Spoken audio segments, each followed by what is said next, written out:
Hello to you. Bienvenue les amis dans le 11e épisode de La Cloche. Le temps passe tellement vite et bah oui, quand on est bien, ça passe vite, surtout en votre compagnie et en la compagnie d'Ali de Catch Club et de Christophe de Ajus. C'est La Cloche. Bonjour Ali, bonjour à tous. Bonjour Christophe, bonjour tout le monde. On continue toujours sur l'histoire de la WWE et la grande carrière de Christophe Ajus.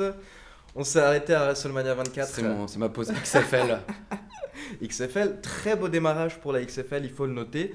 3,3 millions de téléspectateurs pour le premier match. C'est vrai, bon il y a 20 ans ça avait fait 19 millions. Mais... Incroyable. Bah, moi j'avais lu 14 hier. Mais bon, bah, alors c'était peut-être 14. J'avais lu 14. Moi je mets toujours mais même plus. quand j'avais lu 14, c'est incroyable comme Oui. score, c'était vrai. Après à c'était l'époque. pas la même télévision, Mais, il y avait plus de gens devant la télé. Tout de même très bon score, car juste pour comparer, il y a une autre ligue qui s'était lancée l'année La dernière, la AAF. AF, qui a fait faillite au bout de 8 journées. Ouais. Leur premier match, ils avaient fait 2,9 millions de téléspectateurs, donc la XFL est déjà devant.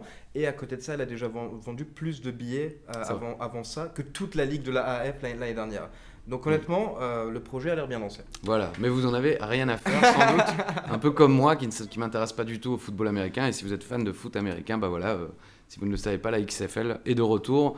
C'est fou parce que moi je me souviens de ce film à l'aube du 6e jour, Arnold Schwarzenegger, l'un de ses derniers films avant qu'il se lance en politique.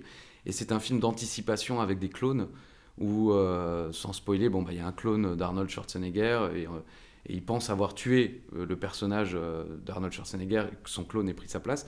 Mais en fait, il n'est pas mort. Donc, il revient, il se rend compte qu'il est face à son clone. Et dans ce film d'anticipation, la XFL existe et est devenu le football de référence, quoi. Et donc, quand le film est sorti, je crois que la XFL était déjà morte. Okay. Mais c'est comme dans Les Simpsons. Bah voilà, y a le Ils futur... Ils savent ce qui va se passer. Ah oui, Hollywood dirige le monde. C'est sûr. Donc on continue maintenant après WrestleMania 24, car tu nous avais raconté ce grand moment oui. pour toi. Alors en plus, depuis j'ai recherché un petit peu dans mes archives, photographiques, que j'ai pu récupérer grâce à Uva, One Stand, qui nous regarde chaque semaine. En plus, merci à lui qui a précisé dans les commentaires de la vidéo précédente que c'était pas sur une plaque de verglas, mais une plaque de métal devant la Fnac qui s'était pété la rotule et non pas la jambe. Ça va. Hein, mais bon, tout le monde s'en fiche à part Uva, mais il est content, on l'a cité au moins 4 fois déjà. Donc j'ai regardé les vieilles photos et le jour des interviews avec notamment Rocky Johnson, il y avait également eu Edge. J'avais participé aux interviews d'Edge. Encore une fois, je ne posais pas de questions, je me contentais d'écouter ce qui se passait. Mais Edge et Maryse également, qui faisaient partie de cette séance d'interview dans la journée, quoi. Et autre chose que j'avais oublié, le premier soir, le vendredi soir, quand on était arrivé à Orlando, on avait eu la chance, je ne sais pas comment j'ai pu oublier ça, tu pourras retrouver les photos, au moins une sur mon Insta, à une soirée partenaire. En fait, la WWE... et c'est encore le cas aujourd'hui, elle organise en amont des WrestleMania et des grands shows, bon, un peu moins maintenant parce qu'il y a tellement de shows entre NXT, Hall of Fame, WrestleMania, qu'ils n'ont plus de soirées forcément de libre, mais ils le font encore. Et elle organise des soirées partenaires où elle invite les partenaires étrangers ou américains, des différentes marques, des différents médias, des différents journaux, à une soirée où ils invitent également des superstars. Et donc... on avait pu ce soir-là, il y a une photo que j'avais mise sur mon Facebook où Chéro met un point comme ça au Great Khali, sous sa tête, quoi, pour montrer qu'il est grand et puis aussi parce que Chéro est bête, hein, même s'il est très gentil. Mais on avait pu aussi, j'avais pu échanger avec Jimmy Hart, avec Minji Nokerland. Minji Nokerland, qui est quand même une légende, et puis qui nous a quittés évidemment, mais qui était une légende pour moi des intervieweurs et toutes les interviews que j'ai pu faire, beaucoup des mimiques faciales ou des réactions que j'avais, c'était un peu en copie, parce que c'est comme ça que j'ai appris aussi un peu ce métier, entre guillemets, même si je ne l'ai jamais vraiment appris, de Minji Nokerland, quoi. Et ça reste un souvenir, et pourtant j'ai réussi à l'oublier dans l'épisode précédent, mais je m'en souviens très bien d'avoir dérangé Minji Nokerland. La photo est sur mon Insta, ça c'est sûr, avec une jeune femme. Il était en train de taper la discute avec elle. Je ne sais pas s'il était en train de la dragouiller ou si c'était une amie, parce qu'elle était quand même plus jeune que lui, quoi. Mais je l'ai dérangé, et donc j'ai cette photo avec lui et cette jeune femme, dont je ne connais absolument pas l'identité. Mais voilà. Et donc une belle soirée. C'était vraiment... C'est le genre de soirée, vous arrivez, il y a un petit photo booth, c'est-à-dire un endroit où vous pouvez vous prendre en photo avec un logo WWE. Il y avait Shannon Moore aussi qui était présente dans cette soirée. Et puis il y a plusieurs superstars, elles sont juste là effectivement pour que les gens puissent les côtoyer 2-3 minutes.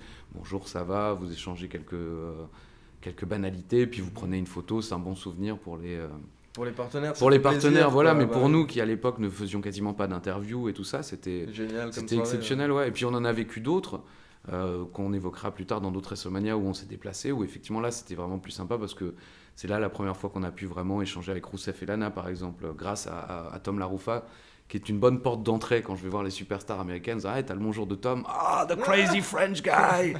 Et donc voilà, on est avec Kalisto aussi. Et c'est là aussi où on voit les mecs, à la WWE, en général, on voit les mecs un peu sympas, joviaux. Voilà. Donc, j'ai oublié ça, je voulais quand même l'évoquer parce que ça reste un très bon souvenir d'avoir pu prendre ma photo avec Minjin, de l'avoir dérangé 5 minutes. Mais bon, voilà, c'était pouvoir échanger avec le plus grand intervieweur peut-être de l'histoire du catch. Voix comme ça doit être énorme. Bah ouais. Ça doit être énorme. Non, bah écoute, c'est comme dit encore une fois, c'est des moments où tu as eu beaucoup de chance d'avoir parce que voilà, ah oui, c'est bah ouais. des choses qui ne sont plus possibles. Donc bon, très beau moment WrestleMania 24. Juste pour info, pour qu'on sache dans combien d'épisodes ce sera, ton prochain WrestleMania sur place, c'est le combien ? Le 27, je crois. 27. Donc d'ici 3 épisodes, normalement, on sera de retour aux États-Unis. Et le 27, c'était où ? C'est, si je ne me trompe pas, Atlanta. Atlanta. Mais il faudra vérifier. Hein. C'est comme Buddy Holly la semaine dernière. Ouais, Peggy j'avais Sue. dit Buddy Lee. Ah ouais, Buddy Lee. Mais rien à voir. Mais c'est à cause du catch aussi, Buddy Lee Parker. C'est pour ça. Enfin bon, je mélange tout, quoi. Mais effectivement, Don McLean pour American Pie. Et des gens nous avaient demandé aussi dans les commentaires, donc par rapport à ce moment-là, tu nous as dit que tu commençais à commenter les DVD. Oui. Et les gens voulaient savoir, juste pour info, comment ça se passe en fait, les commentaires des DVD Alors déjà, je bois un coup. Santé. Skilt, comme on dit chez nous. Comment ça se passe les DVD ? Je vous avais déjà expliqué qu'on avait eu un coup de fil en fait d'Angleterre il y a quelques mois, années de ça déjà, puisque ça passe vite, c'était en je crois 2006, et qu'on avait commencé, il me semble, par New Year's Revolution et la victoire d'Edge avec sa première mallette sur John Cena. En plus, j'étais tellement heureux de ce premier DVD parce que c'était commenté par Joey Styles. Ça fait partie de la courte période où Joey Styles avait aussi les pay-per-view, et à la fin cette phrase Edge has shocked the world. Et bon, enfin bref, j'étais très heureux. Et j'étais très heureux qu'on en fasse 1, 2, 3, et puis ça continue. Puis à un moment, c'est devenu effectivement un peu, entre guillemets, la routine. Et à ce moment-là, au moment où on est en train de parler, je crois que je ne suis plus à Nanterre et que j'ai déménagé dans le 19e arrondissement de Paris, métro Jourdain, rue de la Villette. Et à quelques encablures de là, à l'époque, il y avait un studio qui avait été lancé par un vieux camarade de Philippe qui avait longtemps travaillé dans le groupe AB, Sofiane Niaba, qui est un ingénieur du son assez réputé, notamment dans le hip-hop. Et ça a été une assez grande surprise parce que en fait, son studio, il le partageait avec son pote d'enfance, un certain DJ Cut Killer. Donc nice. Ali, c'est de qui on parle, certains peut-être pas parce que vous êtes trop jeune, mais ma référence à moi de DJ Cut Killer, parce qu'effectivement je connais très peu de sa musique, de ses mix, mais c'est La Haine, la fameuse scène d'ouverture où il mixe NWA, je crois, et comment elle s'appelle, Edith Piaf. On a donc commencé à aller enregistrer dans ce studio. Et donc en fait, comment ça se passait ? En général, on enregistrait avec Philippe Raw et SmackDown le lundi matin dans les studios du groupe AB, comme on le fait encore aujourd'hui. Bon, pas les mêmes, puisque maintenant on est en direct le mercredi, puis le samedi on est dans les conditions du direct, puisqu'on l'enregistre le matin pour la diffusion le soir sur AB1 et AB Explore, comme ça vous savez tout. On enregistrait le matin, on enregistrait quand même Raw, SmackDown, Hit, et parfois aussi Velocity. Donc ça faisait quand même 4 émissions. Quand on avait encore tout ça, on finissait, à mon avis, on commençait à 9h30, on finissait vers 14h. Et ensuite, on prenait direct la voiture de Philippe, parce qu'il a été longtemps mon chauffeur, le gentil Philippe. Et on partait direction le 19e arrondissement, dans ce studio où on enchaînait sur 3 heures pour un pay-per-view et un peu plus avec les bonus. Et quand c'était des pay-per-view, des DVD spéciaux, des 3 DVD, voire plus, on enchaînait 3, 4, 5, 6 heures ensuite. Moi, je sais que notre record avec Philippe, c'était 11 heures en une journée de commentaires de catch. Et j'essayais... c'était une de mes petites fiertés de me dire que si vous écoutiez la première heure, vous vous rendiez pas compte au bout de la 11e qu'on les avait toutes fait d'un coup. En vrai, on devait s'en rendre compte ne serait-ce que par ma voix fatiguée, parce que 11 heures à commenter comme je commente, de manière à crier trop, comme certains me le font remarquer, ça tue la voix. Mais voilà, c'était quelque chose dont j'étais quand même un peu fier de me dire on donne tout, et de la première à la dernière heure. Ce qui nous a valu quelques... Cut Killer, souvent s'arrêtait, lui, il n'est pas du tout fan de catch, mais rien que pour écouter un peu notre folie. On a eu DJ Snake. Alors, moi, je lui ai serré la main, je lui ai dit bonjour. Et il nous a dit, ouais les gars, impressionnant. Hein. Et il est parti, puis je fais à Sofiane... c'est qui? Ouais, mais c'était qui ce gars-là? Ah, tu sais pas qui c'est? Parce que Philippe savait qui c'était. Philippe, contrairement à moi, DJ Snack, quand même, Christophe. Quoi. Ah, toi, tu dis Snack. Non, mais ouais, voilà. Et... Bah ouais.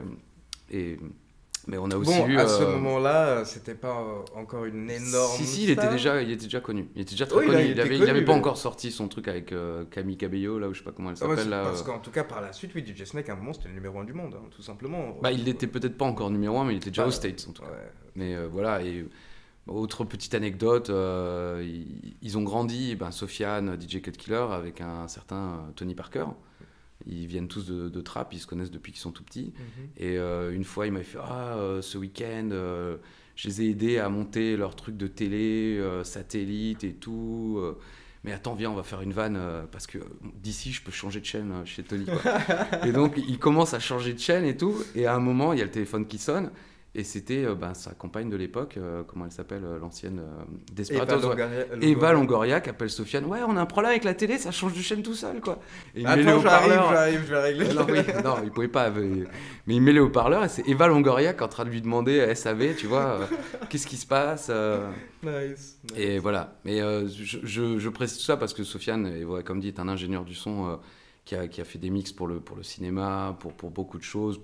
Il a travaillé dans beaucoup des mix de DJ Cut Killer, de beaucoup de musiciens célèbres. Mais à côté de ça, c'était un mec, c'est un mec formidable. On est resté amis. Aujourd'hui, on se côtoie moins puisqu'on fait plus les DVD, mais on s'envoie encore quelques messages par-ci par-là, demander des nouvelles. Enfin voilà, c'était toujours de très bons moments, mais c'était dur parce que Philippe, à côté de ça, avait un autre travail très sérieux. Il bossait pour une autre boîte de production qui faisait d'autres émissions, donc il avait un boulot la journée.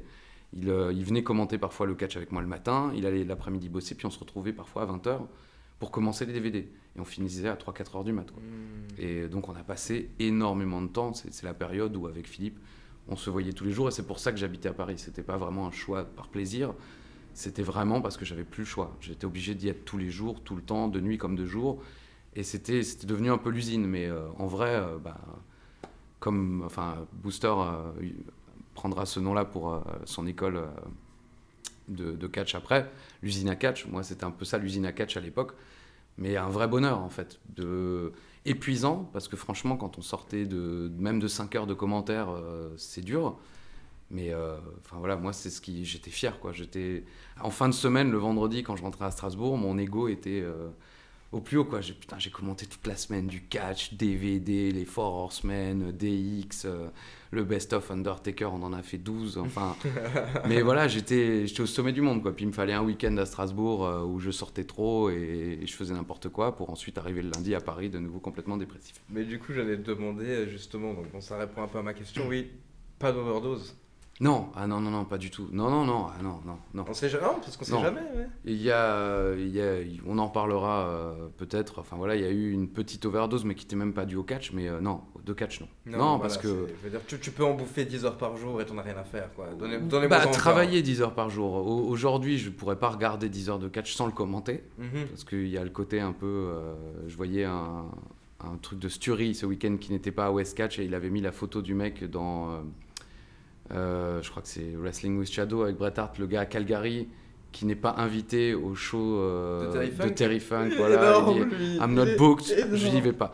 Et j'ai un peu cet état d'esprit, si je suis pas booké, bon, ça me fait un peu mal au cœur, quoi. C'est sûr que quand je regarde aujourd'hui les pay-per-view, j'ai un petit pincement, même si le Royal Rumble, voilà, pour la regarder avec Ishtou et notre ami Dim, qu'on connaît tous les deux, ça fait plaisir de pouvoir partager ça de nouveau entre potes, mais il y a quand même un petit pincement au cœur de se dire, moi j'aimerais le partager avec vous, mais après c'est totalement égomaniaque, hein. Le show continue, ça va pas changer le monde, comme je chantais Jodassin, je vais la faire à toutes les émissions celle-là.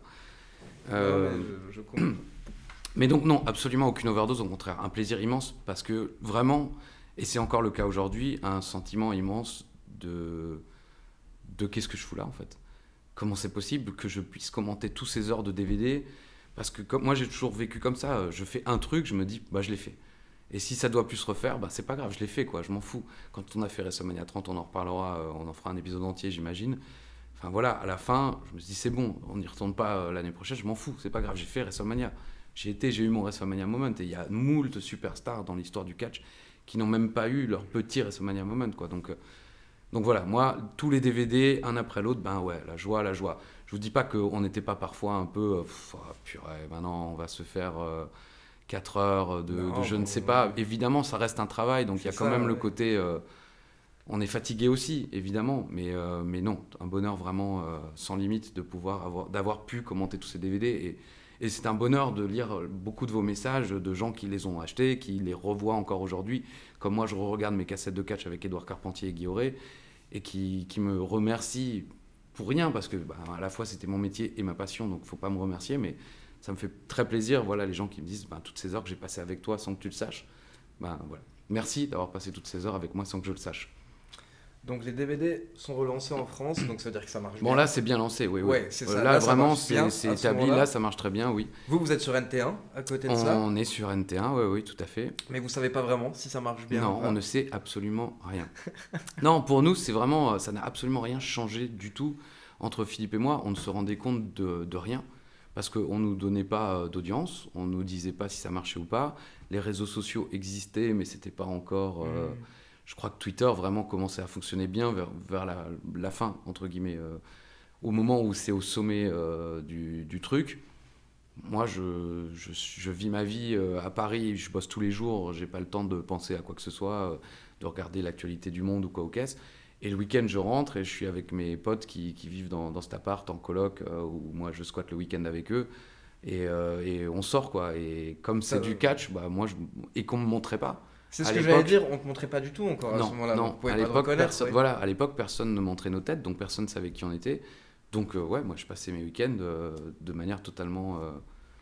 Et tant mieux, parce que vu comment j'étais con à l'époque, oui, j'ai vu. Merci. Non. Si, il dit non, mais il dit oui. C'est tant mieux, je veux dire. Mais donc bon, on s'est absolument pas rendu compte. Philippe peut-être un peu plus parce que il a toujours, lui il sort beaucoup, mais de manière normale, pas forcément pour aller se démolir la gueule dans des bars. Ce que ni lui ni moi ne faisons plus aujourd'hui, mais. Il va dans des magasins, il va acheter, il a une vie entre guillemets normale, parce que moi j'avais pas particulièrement ce que j'appelle une vie normale, c'est oui, tu sors tous les jours de chez toi, tu rencontres des gens que tu connais pas et des choses comme ça. Donc il se faisait un petit peu reconnaître. Il y avait des gens qui venaient le voir, vous êtes Philippe Chéreau, la NASCAR, le catch, donc et moi je dis putain, moi ça m'arrive jamais, quoi. Personne me reconnaît jamais, personne. Ça m'est arrivé peut-être 5 fois dans ma vie, quoi, que quelqu'un vienne me... Alors dans un sens tant mieux. Bon après parfois quand on va pas bien, on aimerait bien que les gens vous reconnaissent, mais sinon bon c'est vrai que c'est cool d'être totalement incognito, quoi. Mais à partir de quand est-ce qu'ils vous montrent à l'écran? Eh ben après mon petit départ de AB, quand j'étais parti quelques semaines où j'avais tweeté, Philippe Chéreau continue à faire la blague, vous allez tweeter maintenant quand j'avais dit si quelqu'un veut une place de commentateur, c'est maintenant, moi je me casse. Après ça, on a commencé à faire catch-off, on a commencé à enchaîner des choses un peu plus... où on nous mettait un peu plus à l'avant. Ok. Tu avais failli quitter tout ça. J'ai pas failli, j'ai quitté. Je suis revenu. C'était vers 2010 tout ça, non? Aucune idée. Encore une période... Si jamais on en parle peut-être sur le prochain épisode vite fait, mais bon, en tout cas, tu n'es pas parti, tu es toujours resté là, donc c'est ce qui compte. Donc maintenant, on va repartir sur l'histoire de 2008. 2-3 faits marquants comme d'habitude dans cet épisode. On commence avec l'une des rivalités, la rivalité majeure, je pense, la WWE en 2008. Shawn Michaels. Après, il m'a annoncé ça, mais on a quand même discuté. Il y a Triple H Orton qui, je pense, pour la génération Catch Attack, et il y a la rivalité majeure de cette époque, quoi. Oui, c'est vrai, ça dépend des goûts de chacun. C'est vrai que oui, voilà, monsieur.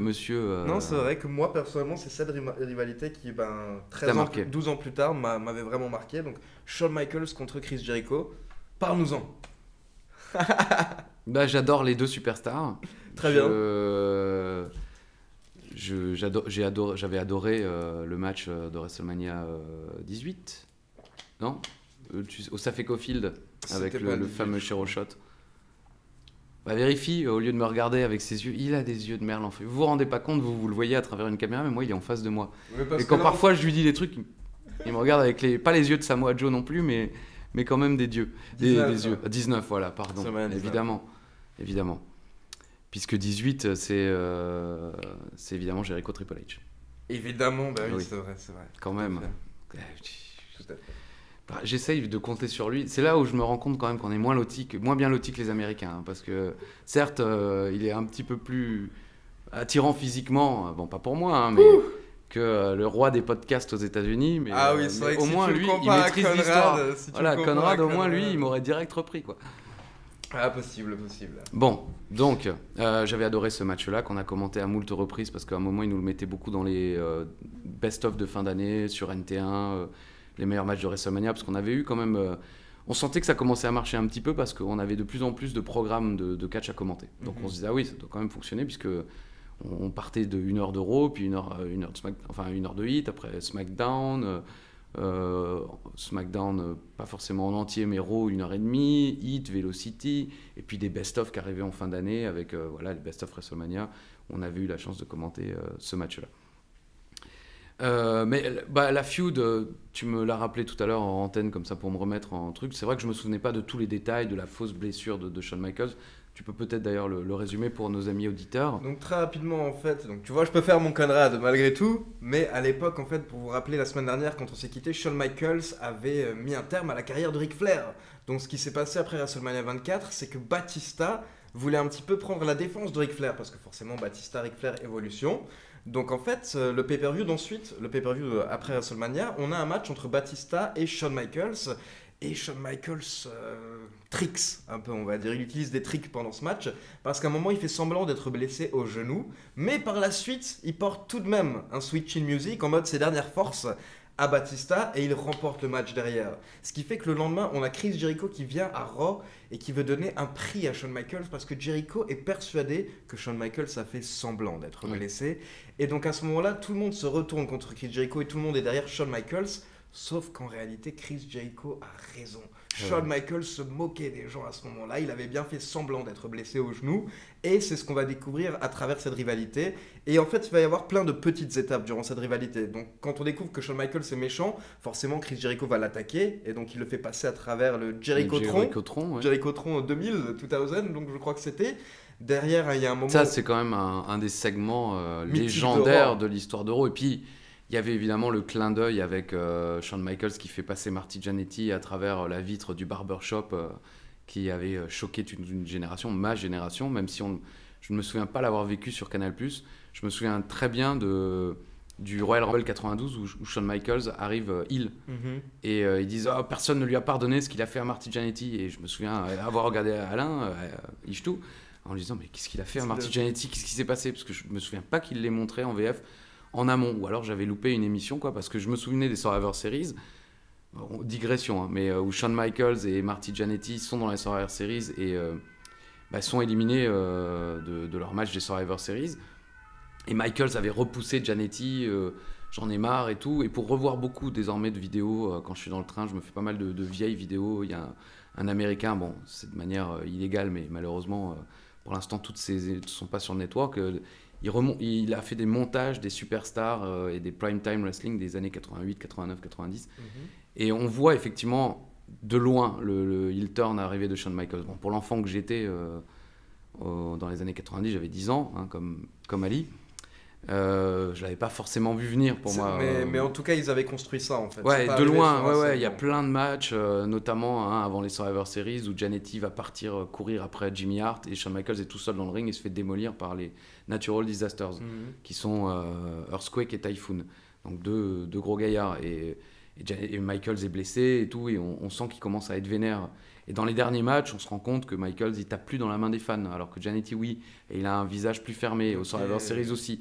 Et c'est fait de manière vraiment discrète pour les enfants que nous étions. Évidemment, les adultes qui devaient regarder à l'époque, on l'ont vu venir comme le heel turn de Randy Savage au Saturday Night Main Event, dont c'était l'anniversaire il n'y a pas longtemps, je crois. Donc voilà.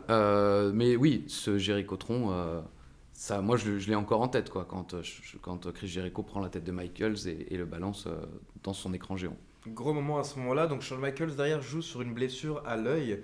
Et en fait, au bout d'un moment, il va annoncer sa retraite durant cette rivalité. C'était lors de SummerSlam 2008. Sauf que Chris Jericho vient l'interrompre. Et à ce moment-là, en fait, dans le ring, à un moment, Chris Jericho veut frapper Shawn Michaels. Sauf que Shawn Michaels s'enlève. Il était avec sa femme dans le ring, vu qu'il voulait annoncer sa retraite. Et Chris Jericho frappe la femme de Shawn Michaels. Et ce qui est énorme, c'est que la femme tombe par terre. Et la femme tombe par terre. C'est énorme. Non, mais c'est pas ça qui est énorme. Mais la femme de Chris Jericho, de Shawn Michaels tombe par terre et on peut voir qu'elle a la lèvre enflée directement à la caméra. Parce qu'il se trouve que quand on voit le ralenti, Chris Jericho l'a pas raté.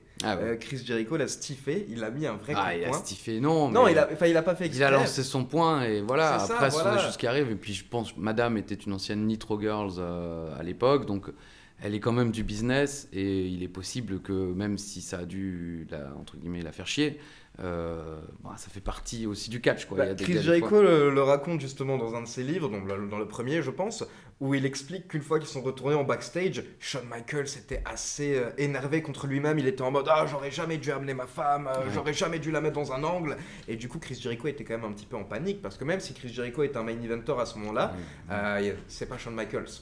Non, donc, et puis même de toute façon, frapper une femme, déjà à la base, après dans le catch, quand c'est dans le scénario et tout ça, mais là, en l'occurrence, effectivement, il la frappe pour de vrai, sans faire exprès, qu'il soit Jericho ou que ce soit la femme de quelqu'un d'autre, il s'en serait voulu sans doute autant, quoi. Et du coup, à ce moment-là, apparemment, Showman's Friend. La femme de Shawn Michaels a juste levé la tête au bout de quelques secondes, elle a regardé Chris Jericho, et elle lui a dit « Is that all you got ?» Elle lui a dit « C'est tout ce que t'as ?» Et à ce moment-là, apparemment, du coup, ils ont pu rigoler. Ça a détendu parce que exactement comme tu l'as dit, et c'est ce que Chris Jericho précise dans son livre, c'est une ancienne Nitro Girl, elle sait ce que c'est le business, donc voilà. Non pas que les Nitro Girls non plus étaient... se prenaient des coups ou quoi que ce soit, pas du tout. Mais je veux dire, elle a côtoyé le business depuis de longues années. Shit happens. Il y a des erreurs parfois, ça arrive. Et puis, c'est ce qu'on disait déjà, je crois, dans l'épisode précédent, ou le précédent encore... c'est aussi ça le catch, c'est dans le sens où les athlètes et puis les gens qui sont impliqués veulent sentir ce qui se passe, quoi. C'est ça. Donc ça fait partie aussi du business et il y a un côté, on est content, même moi quand Vampiro, on le racontait dans un épisode précédent, me met Lancer, balls, me met un coup dans les parties intimes qui n'arrivent pas dans mes parties intimes. Cela dit, vu la taille, il aurait dû vraiment très bien viser, mais oui, il y a une petite fierté de faire partie du show, d'avoir pris son coup pour l'équipe, quoi. Puis en plus, je veux dire, ce genre de petit accident permet limite de rajouter encore plus de hits à la rivalité. C'est ce que Chris Jericho expliquait, C'est ce que Chris Jericho expliquait en disant, ce qui est énorme pour nous, c'est que derrière, on peut encore plus jouer de ça. Et c'est pas dangereux. C'est pas comme s'il avait loupé un pile driver ou quelque chose, voilà, une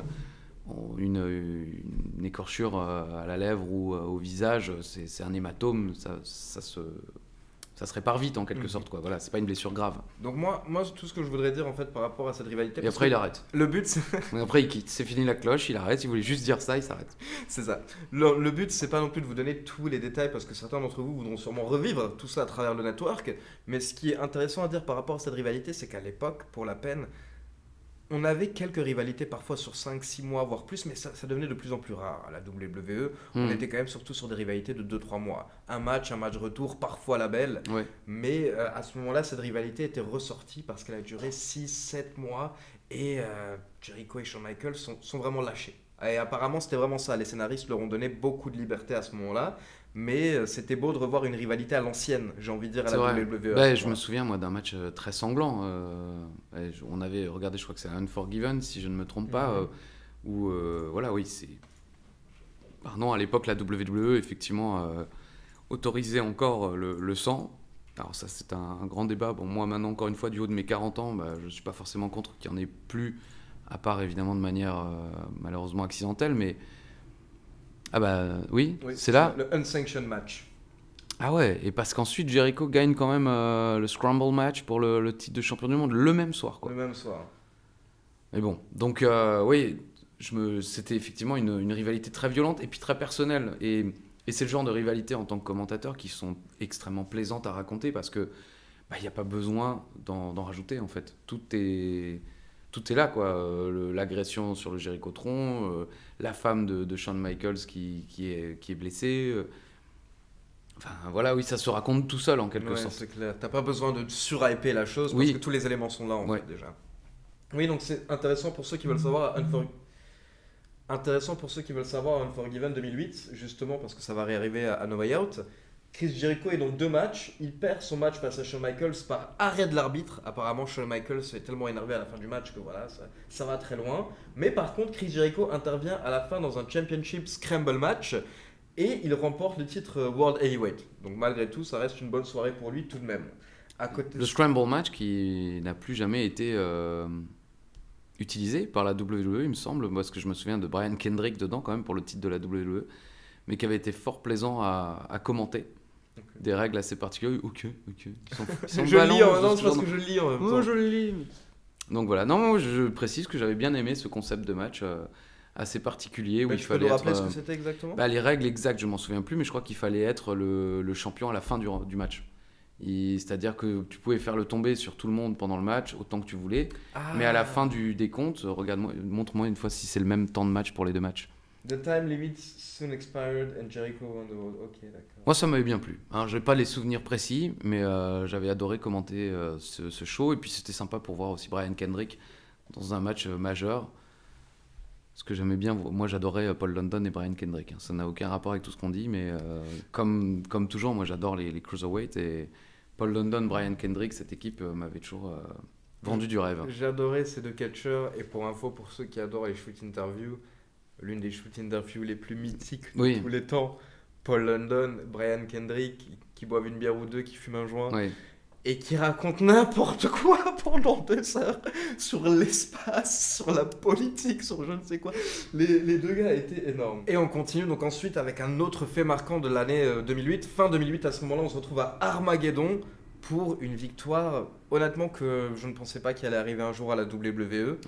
Tu me diras ce que tu en penses, mais Jeff Hardy qui remporte le titre WWE en battant Edge et Triple H.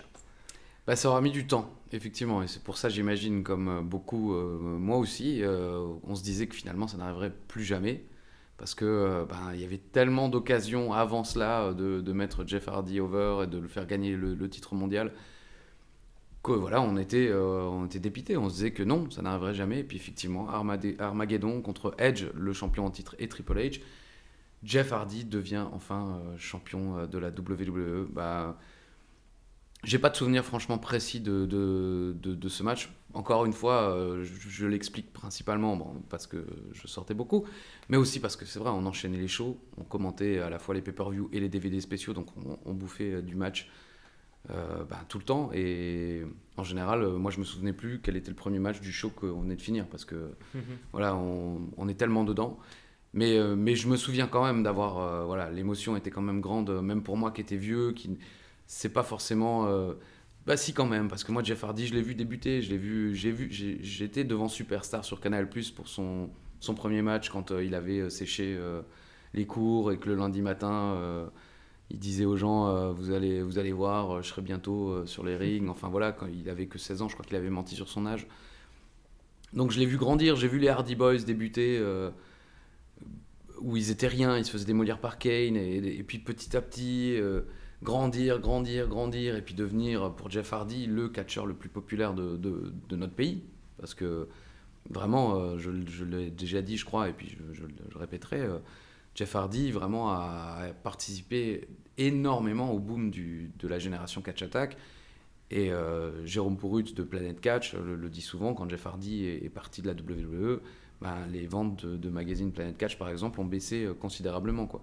Et même s'il est très vite retourné à la TNA après, ça n'a pas forcément réussi à relancer, parce que les gens le voulaient à la WWE, et c'était un grand moment, et je suis très fier d'avoir pu le commenter. Je ne sais plus du tout ce que j'ai dit, je ne sais plus du tout comment je l'ai vendu. J'espère qu'on a été à la hauteur de l'événement, mais c'était grand que Jeff Hardy obtienne ce titre, parce que le titre de la WWE, mine de rien, pour moi, pour les anciens, c'est le titre majeur.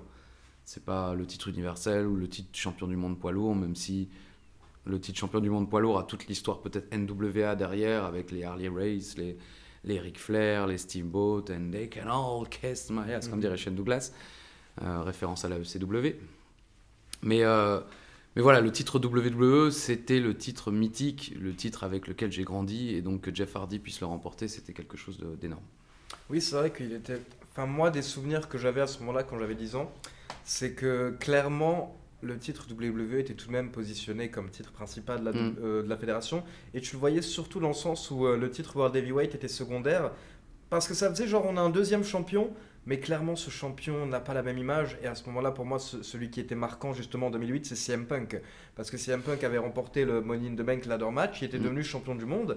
Mais c'était un champion du monde de seconde zone, en fait. Oui. Lors de son premier règne de champion du monde avec cette ceinture de World Heavyweight, c'était pas un champion du monde. Après, il y a quand même, il y a quand même Batista, champion du monde poids lourd, qui représentait. Il y a quand même l'Undertaker, il y a Edge. On n'a même pas évoqué, parce que je pense que c'est aussi dans cette période-là, Madoudou. Vicky Guerrero, qui avec la famille, Edge, Chavo Guerrero. Exactement. C'est quand même aussi des grands moments pour toute la génération Catch Attack. Là, peut-être plus par rapport à ma bêtise, parce que je suis pas certain que les Américains s'en souviennent autant, parce que évidemment leurs commentateurs sont moins cons. Donc si, oui. Donc voilà. Mais oui, moi à commenter c'était gigantesque quoi. Vicky et enfin voilà. Oui, parce que donc Vicky Guerrero s'est retrouvée en tant que general manager à un moment donc à SmackDown. Et elle a commencé à être en couple avec Edge devant l'écran. Et ça permettait à Edge d'avoir plein d'avantages justement lors des pay-per-view. Et là, on va le voir justement lors de ce show. Mais donc d'abord, petite remarque par rapport à Jeff Hardy. Jeff Hardy qui remporte le titre fin 2008, mais qui le perd directement au Royal Rumble un mois plus tard. Presque une Christian. Là, on s'était dit, bon, ça n'existait pas encore, Christian qui avait gagné le titre, et pareil, il le perd contre Orton, non, c'est pas ça? Non, il le perd contre Edge, pardon, mais Christian l'avait perdu contre Orton 3 semaines après l'avoir gagné, quoi.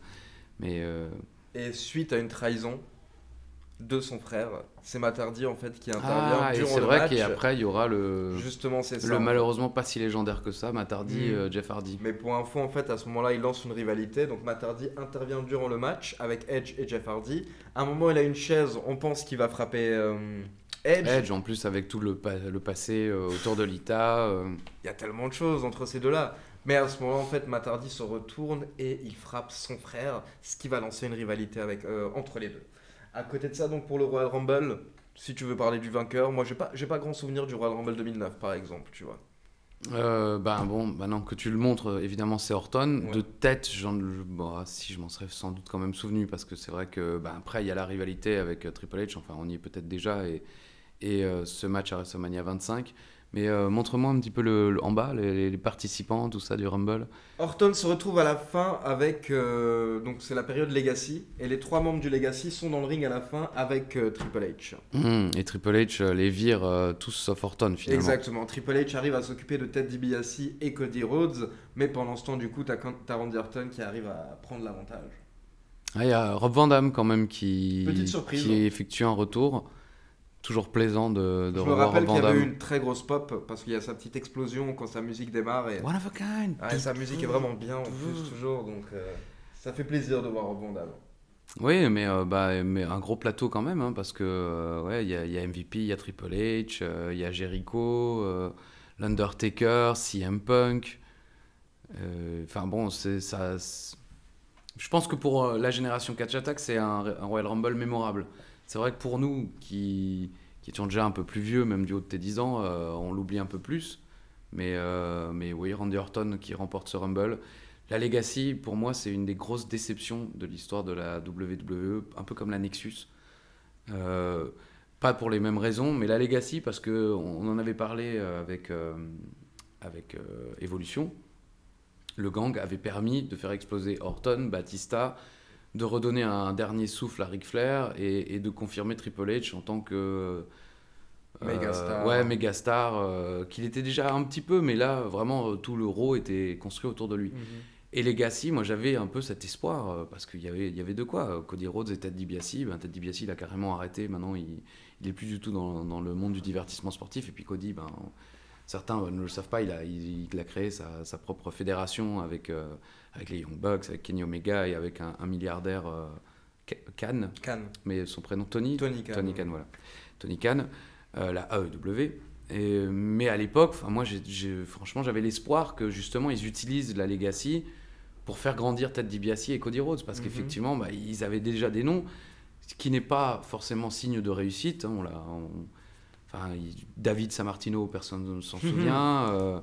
les Technotil 2000 là, avec le fils de Bill Watts, Eric Watts, voilà, qui a été pushé tout au long de sa carrière dans multiples fédérations, bon pas la WWE, avec les Technotil 2000, si vous ne savez pas, c'est une des équipes les plus pourraves de l'histoire de la WWE.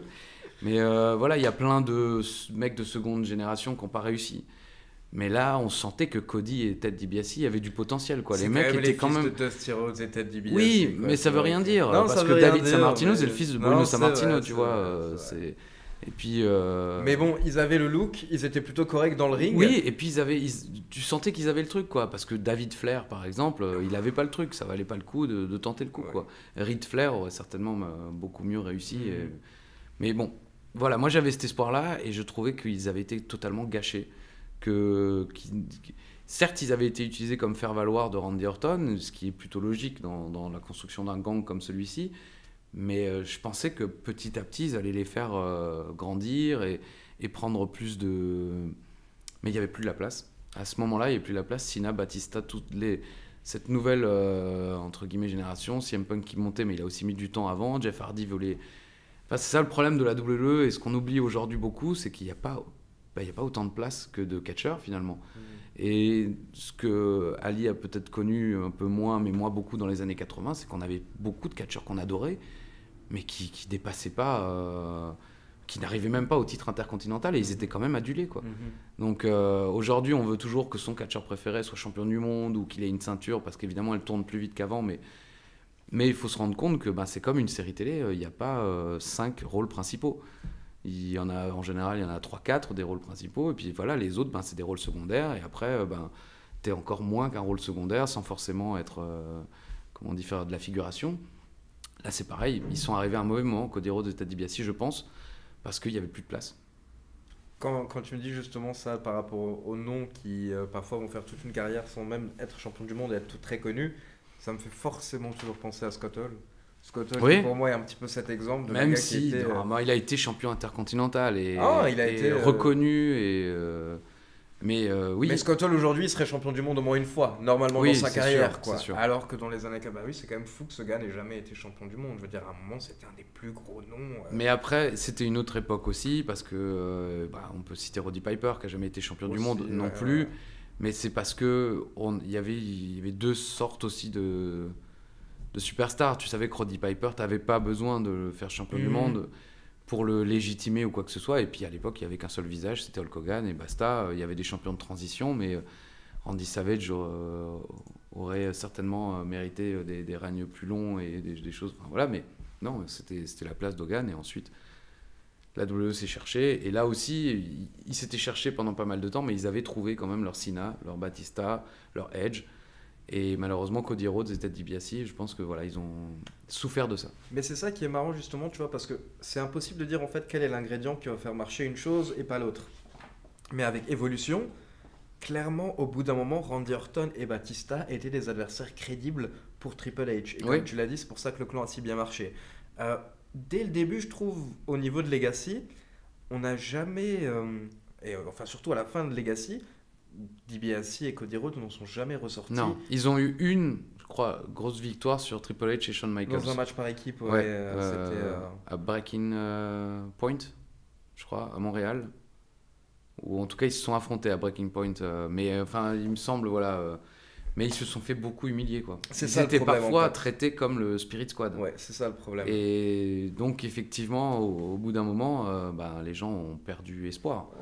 Moi, ce que je dis toujours, mais je veux dire, au bout d'un moment, tu peux comprendre Cody Rhodes. Quand Cody Rhodes passe 10 ans dans la fédération et qu'on lui donne quasiment aucune chance au-dessus du titre intercontinental, alors que quand il sort derrière, il arrive à devenir main eventer dans d'autres fédérations et plus ou moins être acclamé. Oui, mais c'est pas que le côté corporate, vu que je travaille pour la WWE, de défendre la WWE, mais ça fait partie. Scott Hall, par exemple, justement, et Kevin Nash n'auraient certainement pas été d'aussi grandes stars à la WWE, et pourtant la WWE leur donnait tout à l'époque, malgré tout.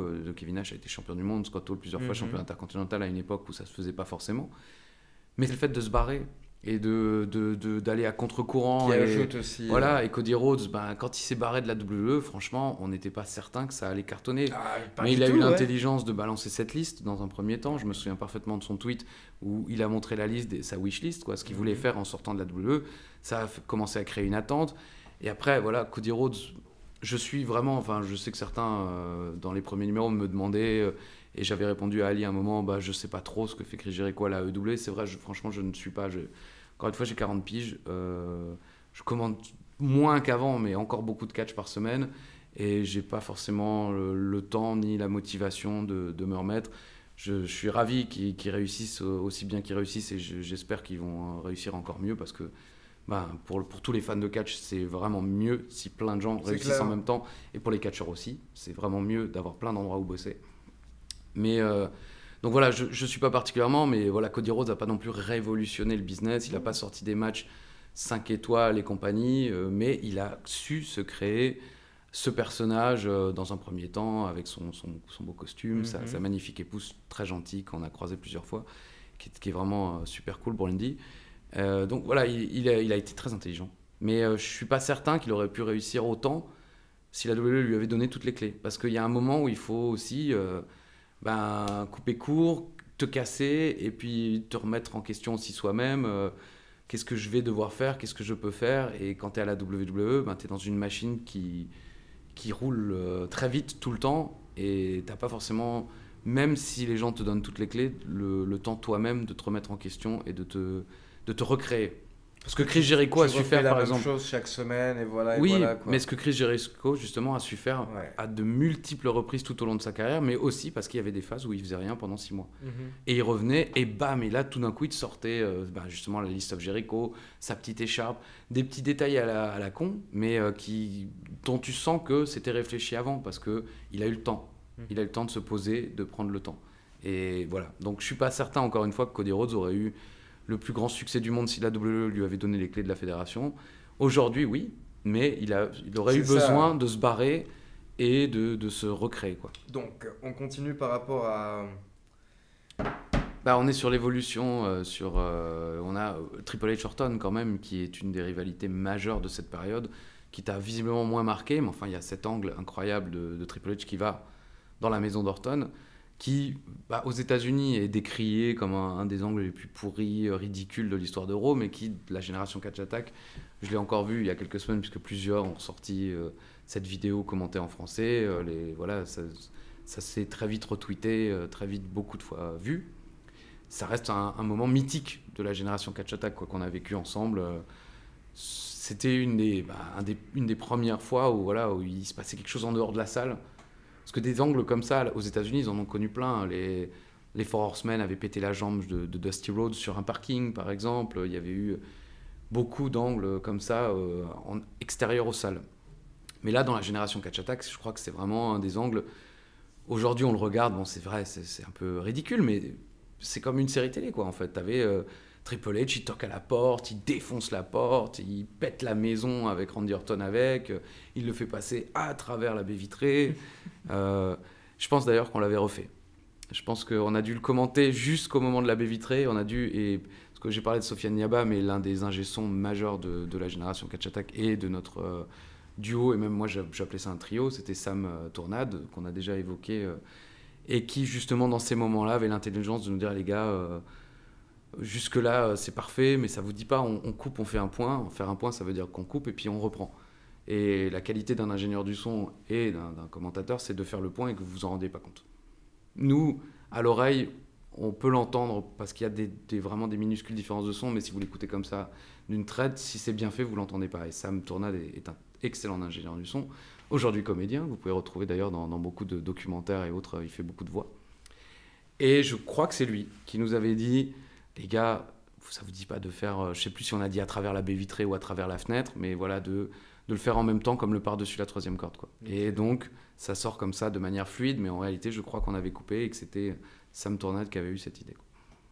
Non, les petits détails, oui. Non, mais c'est intéressant de savoir que l'ingénieur du son vous donne des conseils pendant le truc, enfin, pas des tous, petits trucs comme ça. Pas tous, hein. C'est pour ça que j'insiste sur Sam, parce qu'il était très impliqué. Je ne vous cache pas qu'on a eu multitude d'ingénieurs du son. Comme j'ai déjà expliqué, on a On a 2 micros, 2 écrans de télévision, une vitre, et de l'autre côté, vous avez l'ingénieur du son. Beaucoup d'ingénieurs du son dormaient pendant qu'on commentait, pendant qu'on gueulait. Hein, je ne citerai pas les noms, hein, s'ils tombent sur ces vidéos, ils se reconnaîtront. Mais parce que non, pas du tout, parce qu'il y a prescription déjà. Et puis non, mais parce que dans un sens, c'est plutôt flatteur, parce que ça voulait dire qu'ils savaient qu'il n'y avait pas besoin de couper, donc c'est bon. Mais voilà, Sam Tournade il était impliqué dans le programme, et c'est pour ça qu'on le citait autant. Que voilà, il a eu plein d'amis sur Facebook grâce à ça à un moment, parce qu'on le citait à toutes les émissions, mais parce que il prenait ce programme à cœur, quoi. Il avait envie, ça l'amusait. Il n'était pas particulièrement fan de catch, mais il trouvait ça amusant. Et il adorait Philippe. Il a appris à m'adorer aussi. On est devenus très bons amis.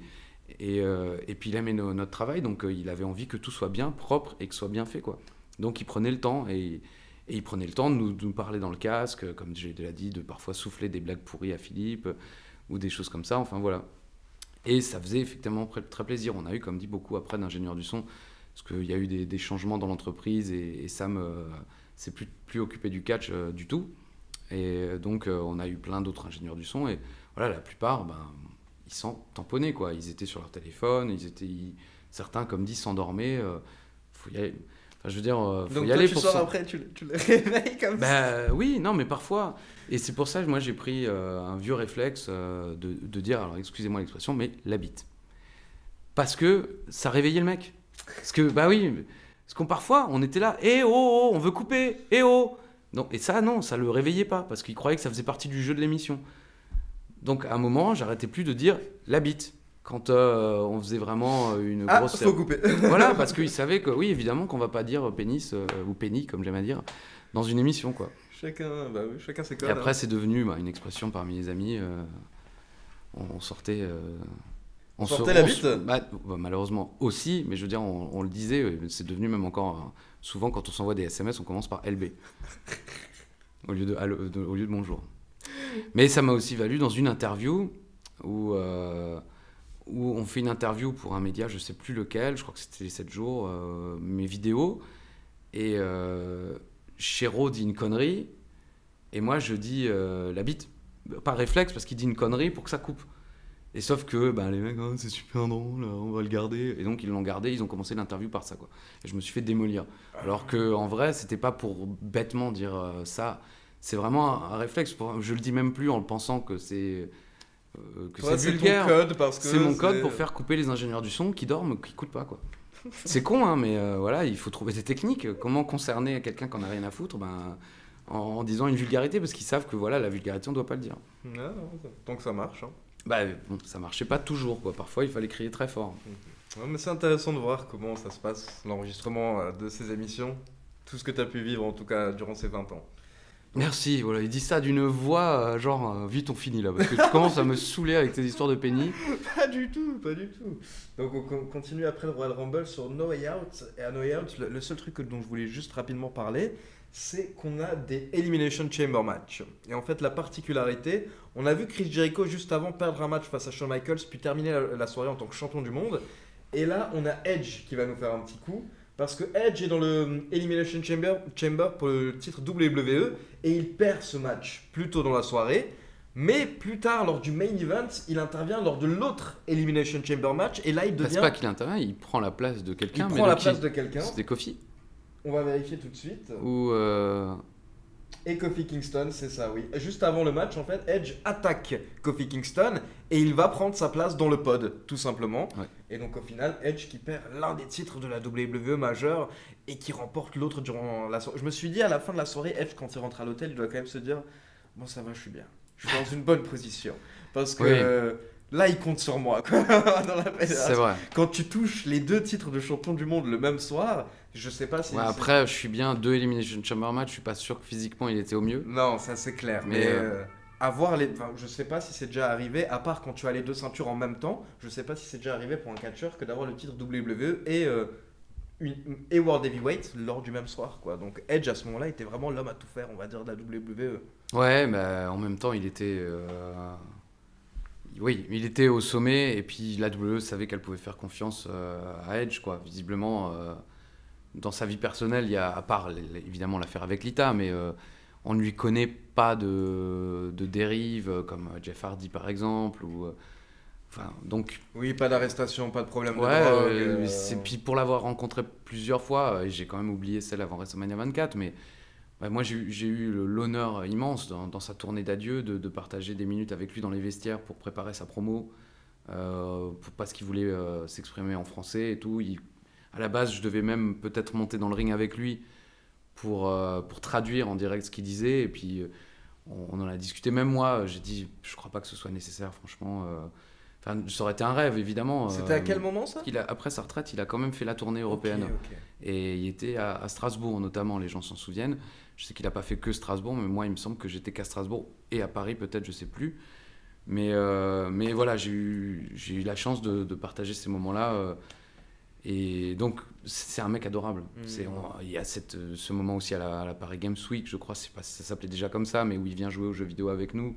D'ailleurs, les images qu'on voit du jeu vidéo, c'est pas les vraies pendant qu'on jouait, parce que c'était compliqué à l'époque. Donc effectivement, beaucoup sur la vidéo se rendent compte, c'est pas tout à fait ce qu'ils font. Mais oui, parce que en vrai, on a joué pour de vrai au jeu avec lui. On a été filmé en train de faire les comptes, puis après ils ont rajouté des images du jeu qui correspondaient plus ou moins à ce qu'on disait, quoi. Mais voilà, c'est un mec adorable. Il est extrêmement drôle, il est extrêmement sympa. On avait fait cette interview chez Koei aussi avec lui où voilà, on s'était extrêmement amusé. J'avais passé la journée avec lui. C'était en plus pour son anniversaire. Moi, je lui avais offert On the Road de Kerouac.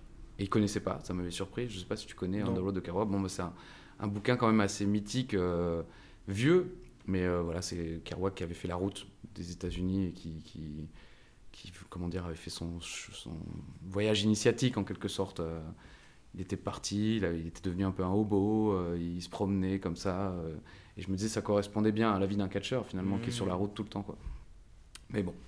Et il y a eu un film, mais je ne l'ai jamais vu. Mais il paraît qu'il est pas si mal. Et donc Edge était chez Koei aussi Bah oui, alors là, c'est quand même un des moments aussi mythiques. Je ne pourrais pas dire la date, c'est peut-être cette période-là, puisqu'il était champion. Il était venu avec la ceinture. Et ouais, on avait fait Koei le matin. C'était un stress terrible. En plus, moi, on m'avait dit, ouais, t'es invité avec Edge. Et en fait, au début, certains des accompagnateurs de Koei étaient déjà autour de la table quand Edge et moi on est arrivés, donc on a discuté. Il y en avait certains qui connaissaient, d'autres que des gens qui travaillaient à AB au niveau des voix ou des journalistes radio, parce que souvent des animateurs radio vont faire des voix pour des documentaires. Moi, je pense par exemple à Franck Sportis, que j'aime beaucoup, qui a longtemps travaillé à la radio, qui a longtemps travaillé avec Koei, mais qui en même temps fait énormément de voix dans des, je dis documentaires, mais pas que, des téléréalités américaines. Vous entendez, enfin, si vous ne connaissez pas sa voix, vous ne le reconnaissez pas, mais moi je l'entends souvent, donc voilà. Et on avait donc parlé de lui, et puis Koei était arrivé, et en fait, au moment de l'émission, je me suis rendu compte qu'en fait, je n'étais pas du tout invité avec Edge, j'étais invité pour traduire Edge. Et donc au niveau de l'ego, je ne vous cache pas que ça m'avait un petit peu blessé, parce que en fait, moi, ils en avaient rien à foutre de moi, à la rigueur. C'est normal, il y a Edge à côté de moi, logique. Mais il m'avait, enfin voilà, c'est pas ce qu'on t'avait dit. Il m'avait remis en place plusieurs fois parce que moi j'ai un peu de bagou, hein, ça se s'entend pas forcément toujours dans la cloche, mais en condition du direct et dans des émissions de radio, je suis capable de répondre et tout ça. Et parfois Koei me regardait un peu genre, mais ferme ta gueule, c'est pas toi l'invité. Enfin voilà, je m'étais senti très mal après. Bon, après c'est moi, je me sens toujours très mal après, donc forcément. Mais bon, donc oui, il y a cette expérience, vraiment, bref. J'ai côtoyé Edge à plusieurs reprises, et c'est vraiment un mec adorable. Je ne sais plus pourquoi j'ai commencé ce long discours sur la gentillesse de Edge. Oui, c'est vrai, mais en tout cas, on parlait... Du fait que la WWE lui faisait confiance aussi, oui, voilà. C'est ça, je veux dire, Edge, il était safe. Donc Edge, qui a l'une des ceintures à ce moment-là, Triple H qui a l'autre ceinture, ce qui nous mène à WrestleMania 25. Donc je te laisse revoir la carte vite fait sous les yeux. En vrai, il n'y a qu'un seul match dont je me souviens vraiment, hein, c'est Undertaker Shawn Michaels pour le coup. Mais sinon, oui, Rey Mysterio envoie JBL à la retraite, ça je m'en souviens. Triple H Orton, on a parlé de cet angle fou où Triple H envahit la maison de Randy Orton. Il ne faut pas aussi oublier le jour où Randy Orton porte un DDT de la deuxième corde sur Stéphanie et fait le bisou du serpent à Stéphanie devant Triple H qui est menotté aux cordes. Ça aussi, c'était un des grands angles inoubliables pour toute la génération Catch Attack, quoi. Et donc voilà, cette rivalité, le match en question est beaucoup décrié aux États-Unis. Je crois que du côté, encore une fois, de la France, on était moins blasés, donc les gens ont un meilleur souvenir. Mais je sais qu'aux États-Unis, il n'avait pas du tout plus ce main event. Et les gens, bah, évidemment, quand tout ça fait Shawn Michaels, Undertaker, dont on devra forcément évoquer, mais on en parlera peut-être plus pour le WrestleMania suivant, puisque ça sera la retraite de Michaels. C'est dur d'avoir Triple H, Orton, qu'on a l'impression d'avoir déjà vu 1000 fois, mais qu'on n'avait pas forcément vu 1000 fois, mais on avait quand même l'impression d'avoir déjà vu 1000 fois en main event. Moi, c'est peut-être pour ça, après, à ce moment-là, que ces rivalités me marquent moins, parce que exactement comme tu l'as dit, je veux dire, on avait...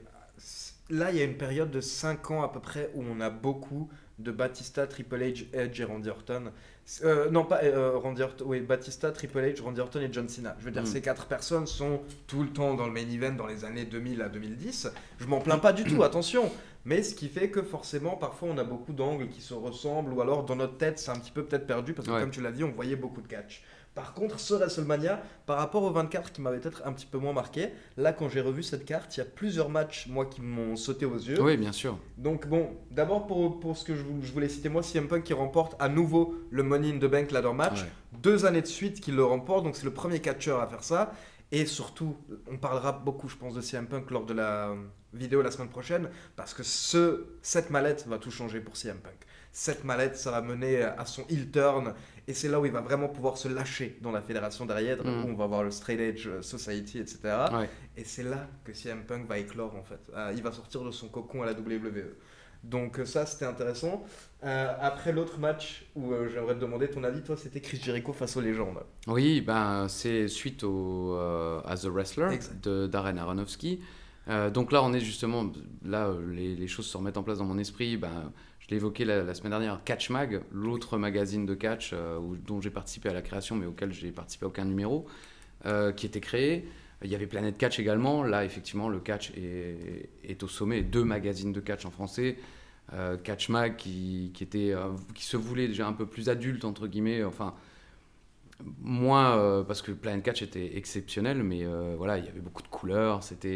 Ça touchait la génération Catch Attack. Catch Mag, à la base, on voulait en faire un magazine un peu plus pour les fans plus anciens, entre guillemets, quoi. Plus smart, on va dire. Oui, peut-être effectivement aussi un peu plus smart, ouais, voilà.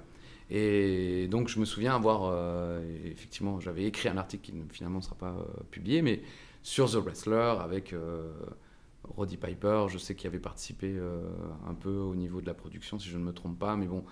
Et Chris Jericho qui évidemment débute cette rivalité avec Mickey Rourke qui finalement ne pourra pas participer à WrestleMania, et donc ils font revenir Jimmy Snuka, Ricky Steamboat, Roddy Piper, managé par Ric Flair. On retient surtout Ricky Steamboat. Ricky Steamboat qui, t'as l'impression que le mec n'est jamais parti. Incroyable. Le gars, il te ressort les mêmes spots, le même catch. Et petite anecdote, pré-WrestleMania 30, on en est encore loin, mais à WrestleMania 30, c'est Ricky Steamboat qui m'a remis mon EPAP avant qu'on aille à la Gorilla Position, parce que c'est l'une des seules fois où on s'est changé dans les vestiaires avec certaines superstars. Nice. Et on s'est donc changé à côté notamment de Ricky Steamboat. Donc super gentil, ouais les gars ça va et tout, on tape la discute, et puis à la fin, Shiro était occupé avec le sien, donc je fais à Ricky Steamboat, ça vous dérange pas de vérifier? Alors il me l'a remis comme ça, comme un petit papa qui... Donc voilà, j'ai été, pas rhabillé, mais voilà, Ricky Steamboat m'a remis mon EPAP à WrestleMania 30. Voilà, hein, pour vous c'est peut-être rien, mais pour moi ça veut dire beaucoup, comme le chantait Jean-Claude Van Damme. Il est facile. Non, et donc voilà, je me souvenais pas forcément de Jimmy Snuka, même de Roddy Piper, mais Ricky Steamboat, d'ailleurs il fera un match au pay-per-view suivant contre Jericho. Oui. Et c'était un bonheur de retrouver Ricky Steamboat qui, dans ma génération à la WWE, n'avait pas fait tant de choses que ça. Il était le dragon, voilà, il avait évidemment cette grande victoire contre Macho Man à WrestleMania 3, mais ça fera pas long feu. Mais après, comme on en a déjà parlé, moi j'ai revu la trilogie contre Flair en 89. Et même en 91, je crois, à Slamboree 91, ils refont un match qui est aussi exceptionnel. Ou plus tard 94, pardon. Enfin, bon, vous vérifierez. Bon, plutôt 94 91, hein, largement. Mais voilà, un bonheur de retrouver Steamboat. En plus, Jericho, c'est un peu le fils spirituel sans l'être vraiment, parce que Jericho, c'est aussi le fils spirituel de Shawn Michaels, mais c'est aussi du Ricky Steamboat dans l'âme, donc c'était beau de les voir s'affronter, quoi. Après, il y a ce Matt Hardy, Jeff Hardy, qui est pas resté dans les mémoires, alors que on en rêvait un peu tous de le voir un jour, ce match. Il y a quand même ce spot sur la chaise, pour le spot final. Matt Hardy qui bat sur un Twist of Fate sur une chaise, qui était quand même assez rare, voire inédit à l'époque. Rey Mysterio qui bat JBL en 20 secondes. Et puis bon, John Cena qui bat Big Show et Edge. Il y a cette image mythique quand même de John Cena qui prend Big Show et Edge sur les épaules, je crois, en même temps. Okay. Ça, tu t'en souviens pas? Non. Moi, j'en suis à peu près sûr. Donc, il y a ma doudou Vicky Hero qui est là. On en parlera hein, de Vicky. J'ai quand même envie d'expliquer pourquoi cette histoire d'amour. Et puis, il y a cette interview mythique où je me retrouve une fois à Bercy. Philippe Chiraud ne peut pas être là. Et donc, je vais pouvoir interviewer Vicky tout seul. Et malheureusement, RTL 9 l'a enlevé de son compte YouTube, je crois. Mais on était pas loin des 100 000 vues, je crois, à un moment. Donc, pourtant, c'était long. Mais voilà, c'était un moment magnifique. Mais surtout, pardon, mais voilà, Undertaker Michaels. C'était... Undertaker Michaels. WrestleMania, honnêtement, cette année-là, n'a pas du tout été construit autour de ce match-là. C'était un match qui, clairement, allait être quelque chose d'énorme. Ouais, non, mais on s'attendait pas du tout mais c'est ça. À ce que on s'attendait pas du tout à avoir un match incroyable. Et justement, tu viens de citer le match entre Macho Man et Ricky Steamboat, qui pendant des années a été considéré par beaucoup de personnes, par beaucoup de spécialistes du catch, comme étant le meilleur match de l'histoire de WrestleMania. Bien sûr, ça c'est objectif, c'est subjectif après. Mais en tout cas, beaucoup de personnes... C'est-à-dire que si on le regarde aujourd'hui, pas vraiment. Oui. Parce que moi-même, là, je vous le dis, la première fois que moi je l'ai vu, c'était fin des années 90 sur une cassette, voilà, et j'étais pas aussi impressionné que ça, parce qu'effectivement, mais c'est comme tout, il faut remettre dans le contexte, et dans le contexte, c'est un match dingue, parce que les gens n'avaient jamais vu un tel match à la WWE, ça se faisait à la NWA, mais voilà, le public WWE était, et puis le public de WrestleMania, c'était le public mainstream, c'était pas un public de catch, les 90 000 personnes dans le stade n'étaient pas fans de catch, c'était des gens qui étaient venus voir Hogan, André le géant, le français, ils étaient pour ça. Et ils se sont tombés sur ce match et oh putain, c'est ça le catch aujourd'hui, waouh, ok d'accord, c'est classe quoi. Donc ce match-là était vraiment considéré pendant quasiment 20 ans comme le plus grand match de WrestleMania jusqu'à ce match. Il y a quand même eu Shawn Michaels, Kurt Angle à WrestleMania 21. Ok, moi je le mets pas aussi haut, mais ouais. Non, parce qu'il est moins resté, c'est vrai, dans l'histoire et on en a moins reparlé, mais aussi parce que Kurt Angle après va quitter la WWE, donc forcément la WWE n'en parlera plus trop de Kurt Angle. Mais à WrestleMania 21, Kurt Angle, ça a quand même... Enfin voilà, ça a marqué les gens. Moi, je m'en souviens. Et comme je l'ai déjà dit ici, c'est le premier WrestleMania que je vois en live avec Naniwa. Il fallait quand même le citer au moins une fois dans l'émission, mon cher Naniwa. Donc, il a marqué, quoi. Et il faisait partie de ces matchs dont on disait, ah ouais, là, Michael Angle, ouais. Mais oui, donc ce match... On en avait un petit peu parlé dans le Top Rumble qu'on avait fait ensemble avec Wrestling Clinic. Mais ce qui était magnifique, en fait, avec Shawn Michaels et Undertaker, c'est que toute cette rivalité, il y a eu des petites choses à droite à gauche. D'abord avec le Royal Rumble donc 2007, puis avec le Royal Rumble 2008, où les catcheurs terminent à la fin du 2007 l'un contre l'autre, puis en 2008 ils démarrent l'un face à l'autre. Et en fait, c'était pas non plus une grande rivalité, vraiment. Non, mais pour tous les fans de catch de longue date aussi, c'est ce que je disais par rapport à Hogan et Michaels, où moi, je me souvenais du Saturday Night Main Event, où là, c'est pareil, l'anniversaire, c'était il y a quelques semaines de cet événement où Macho Man trahit Hulk Hogan, et après, Hogan cherche dans les vestiaires, et il s'en prend à Michaels, et quelques années plus tard, je regrettais que la WWE n'utilise plus ces images en disant, voilà... le petit Michaels qui se faisait malmener dans les vestiaires par le grand Hogan, aujourd'hui peut prendre sa revanche. Là, moi, j'avais encore en souvenir leur rivalité de fin des années 90, au SummerSlam 97, quand Michaels est arbitre du Bret Hart Undertaker, et que si Michaels frappe Bret Hart, il est viré ou il n'aura plus jamais le droit d'être pour un match de championnat, et il veut quand même lui mettre un coup de chaise, sauf que Bret Hart évite, et il met un coup de chaise énorme dans le crâne du Taker, et Bret Hart redevient champion de la WWE, sur ce match-là. Et là commence la rivalité avec le Taker qui nous mènera au premier Hell in a Cell de l'histoire. Bad Blood, c'était Bad Blood 97, malheureusement le jour le premier... où Pillman nous a quittés. Le premier Hell in a Cell de l'histoire. Mais même avant, il y avait Ground Zero qui est un match dont personne ne reparle jamais, mais qui est vraiment cool, où le match se termine no contest, mais où il y a le premier saut, on en avait reparlé, de l'Undertaker par-dessus les cordes à l'extérieur. Bon là, il y a beaucoup de monde pour l'accueillir.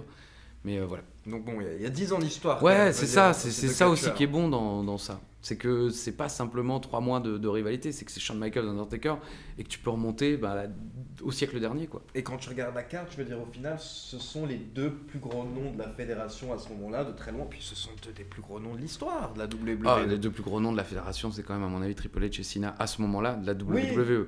Oui, c'est vrai. Mais Undertaker, Shawn Michaels, c'est les 2 plus grandes légendes dans ce show. Oui. Comme dit, en tout cas, ce match, on s'y attend pas. On s'attend pas à quoi que ce soit de spécial. Là, je vois 30 minutes 44 secondes. Je me souvenais même pas que ça avait duré 30 minutes. Parce que c'est passé. Bah oui. Après, les Saligots nous en sortent presque meilleur l'année suivante. Donc c'est couillon parce qu'ils auraient dû attendre 10 ans pour nous laisser profiter vraiment de ce match. Non, parce que c'est vrai, moi j'ai revu plusieurs fois la retraite de Michaels. Mais le 25, je l'ai moins revu. Parce que on a eu qu'un an pour en profiter vraiment, pour se faire plaisir avec finalement. Et dès l'année suivante, bam. Et eux, ils sont cons.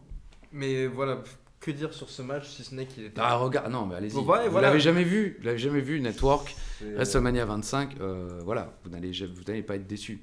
Là, c'est pas comme... Je vous dis aussi, allez voir WrestleMania 3, Macho Man, Ricky Steamboat, c'est pour la culture générale, entre guillemets, hein, même si elle ne vous servira pas pour vos examens de fin d'année ou autres. Mais vous risquez peut-être d'être déçu et de vous dire ouais, bon, quand même, c'est pas non plus, parce qu'il y a le contexte et puis il y a 40 ans d'écart. Mais là, on est dans le catch moderne. Et puis il y a un côté un peu japonais, il y a un côté progresso avec les near falls qui c'est Kurt Angle, je crois, le premier à vraiment avoir démocratisé ça à la WWE, mais là on est vraiment dans ce que le catch moderne peut faire de mieux avec 2 des plus grandes légendes, si ce n'est les 2 plus grandes légendes, en tout cas de notre génération, quoi. Le Taker et Michaels, pour les gens qui sont nés de 80 aujourd'hui, c'est les 2 plus gros, quoi. Non, mais c'est vrai que c'est intéressant d'aller voir quand même le match à WrestleMania 3 pour voir ce qui était le top match du catch à ce moment-là, fin des années 80, et de voir donc près de 30 ans plus tard ce que donne ce match. Et c'est vrai que tu le fais remarquer maintenant, mais c'est ce match qui a relancé les matchs assez longs où tu as plein de finishers contre finishers contre finishers. Parce qu'on s'était fait la remarque l'épisode précédent, WrestleMania 24, il n'y a pas un match qui dépasse, je crois, 20 minutes ou 25, même 25 c'est déjà pas mal, mais effectivement là il y a quand même Triple H, Orton en main event qui est pas loin des 25 minutes.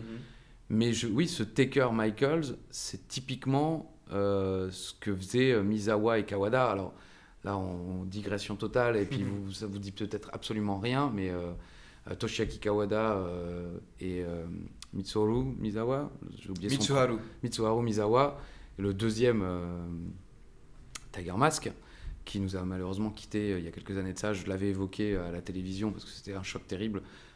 Dans un match, une souplesse arrière, il ne se relève pas, alors que le mec avait pris tellement de spots sur le cou, terrible.